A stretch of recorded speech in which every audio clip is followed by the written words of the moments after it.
Welcome to రావు గారి ఇల్లు. మీరు చూస్తున్నది ఎండు రొయ్యలతో చేసిన కారపొడి అండి. ఇది స్పెషల్లీ నాన్ వెజ్ ప్రియుల కోసం. అసలు లేట్ చేయకుండా ఈ స్పైసీ టేస్టీ కారపొడి ఎలా చేయాలో చూపిస్తాను రండి. ఇదిగోండి, ఇక్కడ నేను ఎండు రొయ్యలు 75 గ్రాములు తీసుకున్నాను. ఎండు రొయ్యలను బాగా శుభ్రం చేసుకోవాలి. తల, తోక, కాళ్ళు తీసి శుభ్రంగా 3 సార్లు కడిగి బాగా ఎండలో ఆరబెట్టుకోవాలి. ఎలాంటి తేమ ఉండకూడదు. అప్పుడే కారపొడి చాలా రోజులు నిల్వ ఉంటుంది.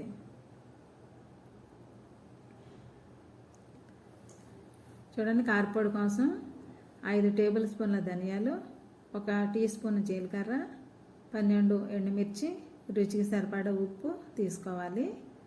స్టవ్ వెలిగించి స్టవ్ మీద బాండిల్ పెట్టాను. దాంట్లో ఒక 2 టేబుల్ స్పూన్ల ఆయిల్ వేసానండి. ఆయిల్ కాగింది. ఇప్పుడు ధనియాలు వేసుకుందాం.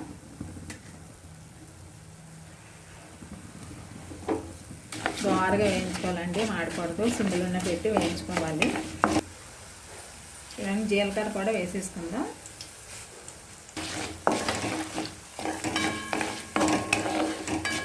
చూడండి, ఫ్రై అవుతుంది. ఇప్పుడు ఎండుమిర్చి వేస్తాను.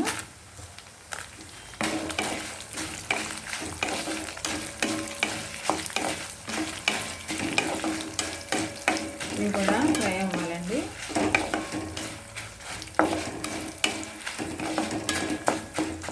చిన్న రొయ్యలు కూడా వేసేసుకుందాం. కొంచెం దోరగా వేయించుకోవాలి. ఇవి దోరగా వేయించుకున్న తర్వాత చల్లారిన తర్వాత మిక్సీ పట్టి చూపిస్తాను. వెల్లుల్లిపాయలు కూడా వేసుకోవాలండి. నేను తీసుకోలేదు, తీసుకుని చూపిస్తాను.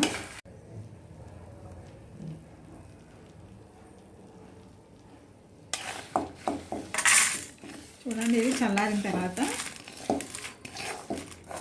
ఉప్పు వేసుకుని మిక్సీ పట్టుకోవాలి. చూడండి, మనం ఫ్రై చేసి పెట్టుకున్న రొయ్యలు, ధనియాలు, జీలకర్ర, ఎండుమిర్చి అన్నీ చల్లారిపోయినాయి. చూడండి, వెల్లుల్లిపాయలు చూడండి, ఒక 10 వెల్లుల్లి రబ్బలు తీసుకున్నాను. తగినంత ఉప్పు. చూడండి, మిక్సీ జార్లో వేసుకొని పొడి చేసుకుంటాము.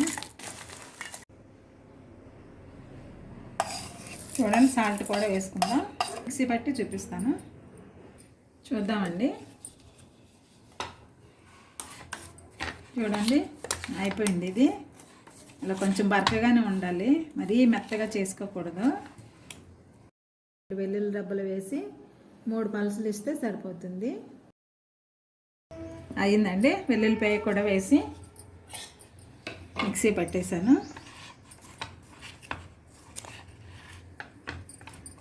ఎంతనండి ఇది. వేడివేడి అన్నంలో రొయ్యలు కారం వేసుకుని కొంచెం నెయ్యి వేసుకుని తిన్నారనుకోండి, గానుగ నూనె అన్న నెయ్యి అన్న వేసుకుని తిన్నారనుకోండి, రైస్ అంతా ఈ కారంతో తినేస్తారు. అంత బాగుంటుంది. ఈ కారపొడిని గాలి చరపడిన డబ్బాలో పెట్టి బయట ఉంచేస్తే 4 రోజులైనా ఫ్రెష్గానే ఉంటుంది. ఫ్రిడ్జ్లో పెడితే 2 నెలలైనా తాజాగా ఉంటుంది. మీకు ఎండు రొయ్యలు అందుబాటులో ఉంటే ఇలా ఒకసారి కారపొడి ట్రై చేయండి. మీకు తప్పకుండా నచ్చుతుంది. మీరు ట్రై చేస్తే ఎలా వచ్చిందో నాకు కామెంట్ చేయండి.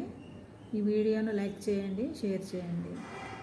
మీరు లైక్, షేర్ చేయడం ద్వారా ఈ వీడియో నాన్ వెజ్ వెరైటీలు ఇష్టం ఉన్న మరింత మందికి చేరుతుంది. మరొక విషయం అండి, నా ఛానల్ని తప్పకుండా సబ్స్క్రైబ్ చేసుకోండి. మరిన్ని టేస్టీ రెసిపీస్ కోసం రావు గారి ఇల్లు ఛానల్ను ఫాలో అవ్వండి. Thank you for watching my channel.